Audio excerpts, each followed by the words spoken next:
I'm the Lord Mayor of the City of London. In fact, I'm the 689th Lord Mayor, and my chief objective in the year is to travel widely across the world, advising and promoting UK's expertise in financial services. It's wonderful to be here in Astana at the same time as the Expo 2017. Might I say the Kazakhstan pavilion is astonishingly wonderful, and I look forward to seeing that many times in the future. I'm also quite fond of the UK pavilion. We've met with Governor Ken Bettoff several times, in fact 4 times in our brief visit, and we've formed a very good relationship. The UK has got a long tradition of strength in financial services and the related professional services. We would like to share our expertise and knowledge and assist wherever we can. To that extent, I'm travelling with 14 very distinguished businessmen.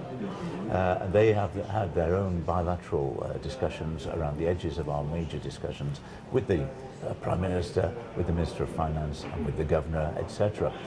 In particular, with the Governor, we've discussed the possibility of holding a conference in Mansion House, my official residence in the City of London, to discuss investment straight into Kazakhstan. And we've also made the offer of a conference we'll be hosting in London in 2018 to discuss Belt and Road Initiative. As President Xi has shown a great deal of interest in Kazakhstan, I know, and has been here 3 times recently. He's also been in the United Kingdom recently and has described the Belt and Road as starting in Beijing and ending in London. But we know very well that it passes through Kazakhstan on the way. Well, I've spoken extensively since getting here on the subjects of fintech and Islamic finance. In terms of fintech, London is now the global hub for the innovation of the new technologies. We have, from a standing start of next to nobody working in this area some 10 or 15 years ago, we now have 60,000 people working in fintech, 45,000 in London alone. It's already making a huge contribution to our national exchequer, and there's a lot of investment going on. Now, fintech is a global matter, and we are interested in enabling people across the planet to have their own bank accounts and join in the world's economy. At the same time as we promote fintech, we are always keen to remind people to investigate the prevention of cybercrime, because of course as more people get involved in technologies, particularly through the mobile telephone, they become increasingly vulnerable. On the subject of Islamic finance, I was speaking this morning again with the Governor. London now is a very large hub for Islamic finance outside the Muslim world. We have 20 banks offering vehicles to use Islamic finance, and we have over 70 colleges and universities teaching courses in this very important matter.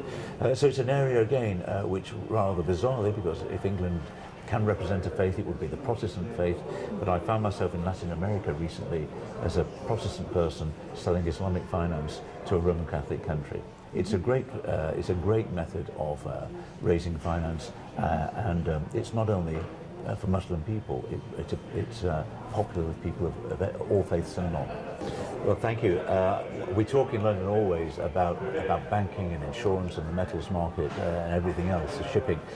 But what we sometimes forget to say, because we assume that it's there, is the importance of British common law, which underpins everything that we do in terms of business. The strength of our business arrangement is that it is underpinned by English law, predictable, accountable, strong, and recognised throughout the world. It's becoming the legal system for business. Now, I'm delighted that Lord Wolf has been spending a lot of time here in Astana working up English common law to go with the AIFC, and at the same time as I speak to you, I think there are 15 Kazakh lawyers in London looking at this matter.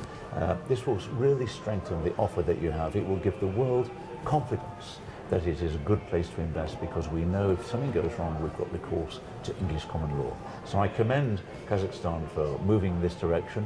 I know for a while we shall be one country, 2 systems. Maybe eventually the entire legal system here will be English, and that would be wonderful. And can I say just one other thing about the English, which is, I'm delighted to find, as an educator myself, that science, mathematics, etc. will be taught in English. I think this is a great development, because I just happen to be English, but I'm very proud of being so. But English language is now spoken every day by 2 billion people. It's one of the world's biggest languages, the language of business, of law, of sport, of culture, even air traffic control.